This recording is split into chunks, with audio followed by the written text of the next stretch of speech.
अकबर आणि बिरबल यांची एक खूप मजेशीर गोष्ट आहे। एकदा काय होतं की अकबर हा थोडासा नाराज होऊन त्याच्या राजदरबारात येतो। अकबर राजाचा चेहरा असा पडलेला बघून आणि त्याला असं थोडंसं चिडलेलं बघून त्या राजदरबारातले सगळे लोक खूप चिंतित होतात। त्यातला एक माणूस थोडंसं धाडस एकवटून राजाला विचारतो, राजा की काय झालं, तुम्ही असे नाराज का दिसताय, एवढे चिडलेले का वाटताय? अकबर त्यावेळेला त्याला सांगतो की तुम्ही मला आधी हे सांगा की अकबर राजाची जर का एखाद्याने दाढी ओढली तर त्याला तुम्ही काय शासन कराल? सगळे एकदम चिंतेत पडतात, एवढा मोठा राजा आणि त्याची दाढी ओढायची हिम्मत करतंय कोण? त्यातला एक माणूस हा राजाची खातिरदारी करण्यासाठी किंवा राजाला बरं वाटावं यासाठी तो म्हणतो, महाराज अशा व्यक्तीला तर आपण शिरच्छेदच केला पाहिजे। दुसरा माणूस येतो, तो म्हणतो, पण महाराज आपण आधी बघितलं पाहिजे की त्यानं अशी पावलं का उचलली, त्यानं महाराजांच्या दाढीपर्यंत हात लावण्याची हिम्मत केलीच कशी? तिसरा माणूस येतो, नाही त्याला आपण हत्तीच्या पायाखालीच तुडवलं पाहिजे। सगळे आपापल्या पद्धतीने वेगवेगळ्या गोष्टी महाराजांना सांगायला लागतात। महाराज मनातल्या मनात खुदकन हसतात आणि अकबर जेव्हा मनातल्या मनात हसतो आणि एका मिश्किल नजरेने तो शेवटी बिरबलाकडे पाहतो।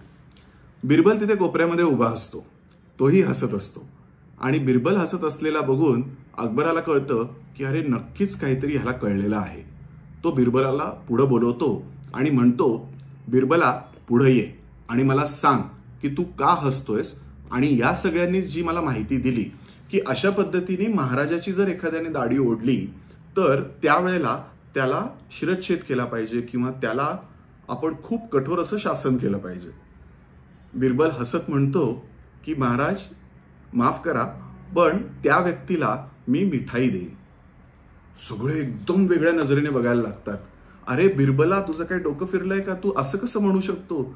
अकबर राजाची त्या व्यक्तीने दाढी ओढली आहे आणि त्यावेळेला तू अशा पद्धतीने गंमतशीर काहीतरी उत्तर देतोस, काय आहे? तर त्यावेळेला अकबर त्याला पुढे बोलवल्यावरती त्याला विचारतो की तू असं का म्हणालास? तर बिरबल म्हणतो, महाराज की तुम्ही एकतर एवढे मोठे महाराज आहात, एकतर तुमच्यापर्यंत पोहोचण्याची हिम्मत असणारा व्यक्ती म्हणजे नक्कीच खूप धारिष्ट असणारा किंवा धैर्यवान असणार, आणि त्यात त्याने येऊन पुढे जर का त्यानं तुमची दाढी ओढलेली आहे आणि तुम्ही फक्त नाराज दिसताय, याचा अर्थ ती व्यक्ती दुसरं तिसरं कोणी नसून ते आपले राजकुमार आहेत। अकबराला कळतं की अरे बिरबलानी बरोबर पकडलेला आहे। त्यावेळेला तो त्याला विचारतो की अरे तुला कसं कळलं? तर तो म्हणतो की अहो खूप साधं आहे की तुम्ही थोडंसं नाराज असल्यासारखं दिसत आहात, परंतु तुम्हाला मनापासून त्या व्यक्तीवरती नाराज पण होता येत नाहीये। तर त्यावेळेला तो म्हणतो की ज्या व्यक्तीने जेवढा गुन्हा केलेला आहे त्याला तेवढंच शासन करायला हवं, अशा स्वरूपाने बिरबल त्या अकबराला त्या बाबतीतलं उत्तर देतो। अकबर पण खुश होतो आणि त्याला शाबासकी देतो। ही झाली एक अकबर बिरबलाची जुनी पण छान अशी गोष्ट। पण ह्यातनं न्यायाचं तत्व काय कळालं की खरंच एखाद्या व्यक्तीने जर का एखादा गुन्हा केलेला आहे तर त्या बाबतीत त्याची पूर्णपणे शहानिशा केल्याशिवाय त्याच्या बाबतीत आपण शासन करायला नाही पाहिजे। आणि त्याचबरोबर ज्या व्यक्तीचा जेवढा गुन्हा त्याच अनुषंगाने त्या व्यक्तीला त्या अनुषंगिकच शासन व्हायला हवं। नमस्कार, ॲडव्होकेट आनंद या तुमच्या यूट्यूब चॅनलवर तुमच्या सगळ्यांचं पुन्हा एकदा स्वागत। आत्तापर्यंत ॲडव्होकेट आनंद या चॅनलला तुम्ही जर का सबस्क्राईब केलेलं नसेल तर सबस्क्राईब नक्की करा, म्हणजे अशा वेगवेगळ्या गोष्टींसह कायद्याची नवनवीन तत्व जी तुम्हाला तुमच्या दैनंदिन जीवनामध्ये वापर करण्यासाठी खूप मदत करतील, यासाठी या चॅनलचा उपयोग होईल। आणि तुम्ही सबस्क्राईब केलं तर तुम्हाला कोणत्या स्वरूपाचे व्हिडिओज आवडतात, कोणत्या विषयावरचे व्हिडिओज आवडतात हे देखील आम्हाला कळण्यासाठी खूप सोपं जातं। तर चला वळूयात आजच्या कायदेशीर मुद्द्याकडे। आत्ताची जी गोष्ट सांगितली त्याच्या अनुषंगाने जर आपण बघितलं तर एखाद्या व्यक्तीला जे होणारं शासन असतं त्या शासनाच्या वेळेला आपल्याला त्या बाबींचा सर्वतोपरी विचार करायला हवा असं न्यायतत्व म्हणतं. स्टेट ऑफ राजस्थान यांच्या विरुद्ध राधेश्याम नावाच्या व्यक्तीने सुप्रीम कोर्टामध्ये एक प्रकरण दाखल केलं. यामध्ये झालेलं असं होतं की या राधेश्याम या व्यक्तीने एका व्यक्तीकडनं सुरुवातीला 5 लाख, त्याच्यानंतर 6 लाख आणि त्याच्यानंतर 1 करोड असे रक्कम त्याने स्वीकारलेली होती. ही रक्कम त्याने ज्या वेळेला स्वीकारलेली होती त्याच्या ऐवजमध्ये किंवा त्याच्या बदल्यामध्ये त्यानं त्या व्यक्तीला असं कबूल केलेलं होतं की मी तुला माझी जी काही जमीन आहे ती जमीन एकूण रक्कम रुपये 5 कोटी रुपयांना विकेन. त्या दोघांमध्ये काहीतरी बेबनाव झाला आणि त्या बेबनावाच्या समोर हा जो राधेश्याम होता त्यानं त्या व्यक्तीला मी तुला ही जमीन विकणार नाही किंवा त्या बाबतीतली रजिस्ट्री करून देणार नाही किंवा नोंदणीकृत करून देणार नाही अशा स्वरूपाचा त्याने स्टँड घेतला किंवा अशा स्वरूपाचा त्याने पवित्रा घेतला. हा त्याने पवित्रा घेतल्यानंतर जी समोरची व्यक्ती होती त्यांनी नाराज होऊन या व्यक्तीच्या विरोधामध्ये एक सिव्हिल सूट फाईल केला. तो सिव्हिल सूट हा त्याने स्पेसिफिक रिलीफ ऍक्ट याच्या खाली केला. स्पेसिफिक रिलीफ ऍक्ट मध्ये ज्या वेळेला अशा स्वरूपाचा दावा किंवा प्रकरण दाखल केलं जातं त्यावेळेला एखादी व्यक्ती एखादी गोष्ट करण्यासाठी नाकारत असेल, म्हणजे खरेदी खत करून देण्यासाठी, त्याची रजिस्ट्री करून देण्यासाठी, त्याचा ताबा देण्यासाठी, तर त्याच्या अनुषंगाने त्याच्यामध्ये उपाययोजना आहेत. त्याच्या अनुषंगाने या माणसानी त्या राधेश्याम या नावाच्या माणसाच्या विरुद्ध हे प्रकरण दाखल केलं. हे प्रकरण दाखल केल्यानंतर त्यानं पॅरलली म्हणजे समांतर पद्धतीने माझी या सगळ्या प्रकरणामध्ये फसवणूक झालेली आहे असं म्हणत त्यानं पोलिसांकडे देखील तक्रार केली. पोलिसांनी या तक्रारीची दखल घेत त्या व्यक्तीच्या विरोधात FIR फाईल केली. ती FIR फाईल केल्यानंतर हा जो राधेश्याम नावाचा माणूस होता त्यानं ही FIR क्वॉश करण्यासाठी म्हणजे ही FIR रद्दबादल करण्यासाठी त्यानं कोर्टामध्ये धाव घेतली. कोर्टामध्ये त्याने धाव घेतल्यानंतर ज्या वेळेला ते प्रकरण हायकोर्टासमोर आलं, हायकोर्टाने देखील याच्यामध्ये अशा स्वरूपाने त्याच्या विरुद्ध जी दाखल झालेली FIR आहे ती आम्ही रद्दबादल करू शकत नाही अशा स्वरूपाने त्याच्यामध्ये आदेश केला. हा आदेश केल्यावरती त्या आदेशाला व्यथित होऊन या व्यक्तीने असं ठरवलं की आपण सुप्रीम कोर्टामध्ये याच्या बाबतीत प्रकरण दाखल करायला हवं. त्यानं सुप्रीम कोर्टामध्ये ज्या वेळेला हे प्रकरण दाखल केलं त्याची योग्य पद्धतीने अशी सुनावणी झाली आणि योग्य पद्धतीने सुनावणी झाल्यानंतर सुप्रीम कोर्टाने या बाबतीत निवाडा दिला. हा निवाडा देताना माननीय सर्वोच्च न्यायालयाने या व्यक्तीच्या विरोधात जी FIR फाईल झालेली होती म्हणजे त्याच्या विरुद्धचं जे फौजदारी प्रकरण होतं ते फौजदारी प्रकरण त्यांनी रद्दबादल केलं.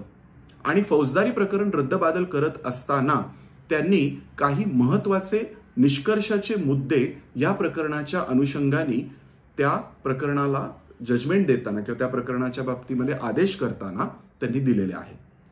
हे जे काही आदेश करताना माननीय सर्वोच्च न्यायालयाने मुद्दे अधोरेखित केलेले आहेत ते खूप महत्वाचे आहेत.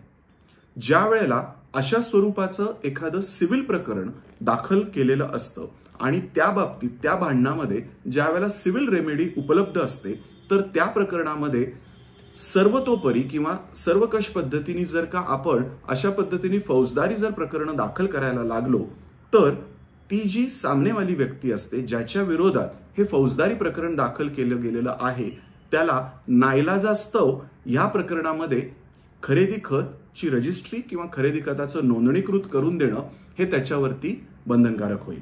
आणि या पद्धतीला आर्म ट्विस्टिंग किंवा एक पद्धतीने आपण म्हणूयात न्याय यंत्रणेचा दुरुपयोग केला जाऊ शकतो अशी धास्ती माननीय सर्वोच्च न्यायालयाला वाटली.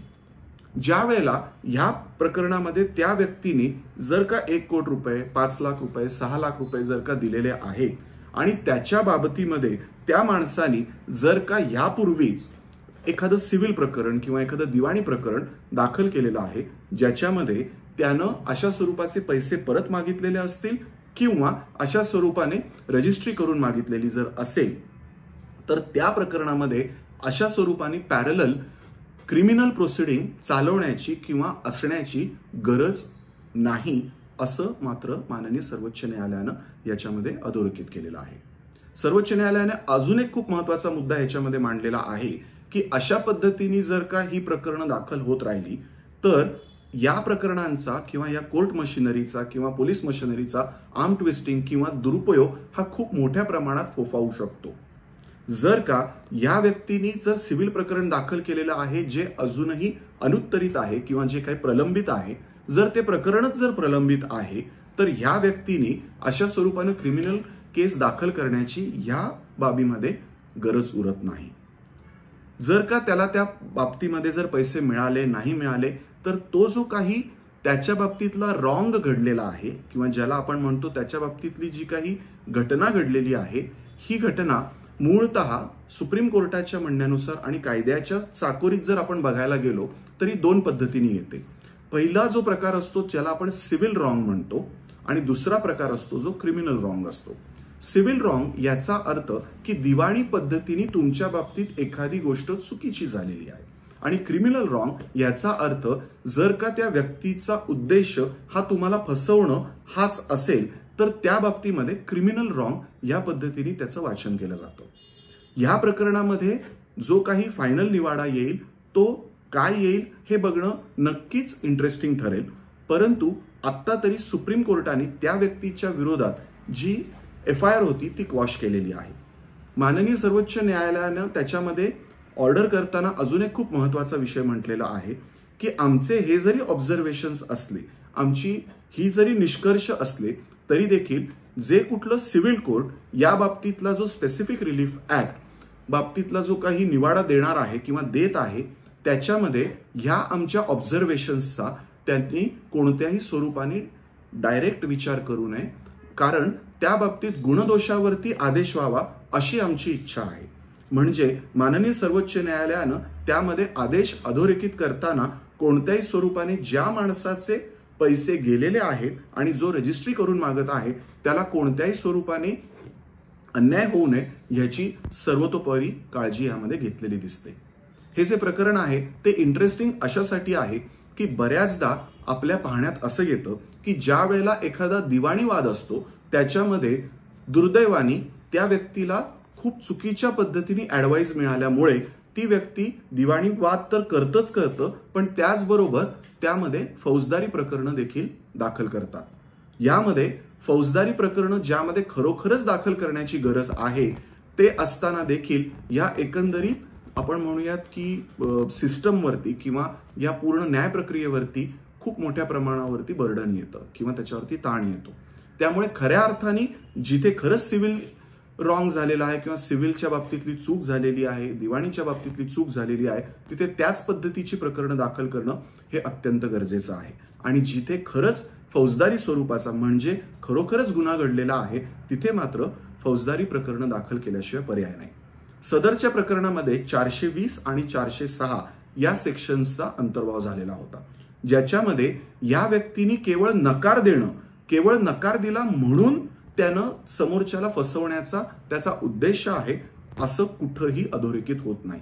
कारण त्याच्यामध्ये ज्या रकमा दिल्या गेलेल्या आहेत त्या रकमा बँक माध्यमातनं किंवा चेकच्या माध्यमातनं गेलेल्या आहेत. त्यामुळे ती रक्कम परत मागण्यासाठी त्या पैसे देणाऱ्या व्यक्तीला सर्वतोपरी उपलब्धता आहे, सर्वतोपरी न्यायाची दारं ही कायम ओपनच आहेत. मग असं असताना देखील ही व्यक्ती जर का अशा स्वरूपाची प्रकरणं दाखल करत असेल तर त्याला आपण थांबवलं पाहिजे असं सर्वोच्च न्यायालयाचं या सगळ्या प्रकरणामध्ये मत आलेलं आहे.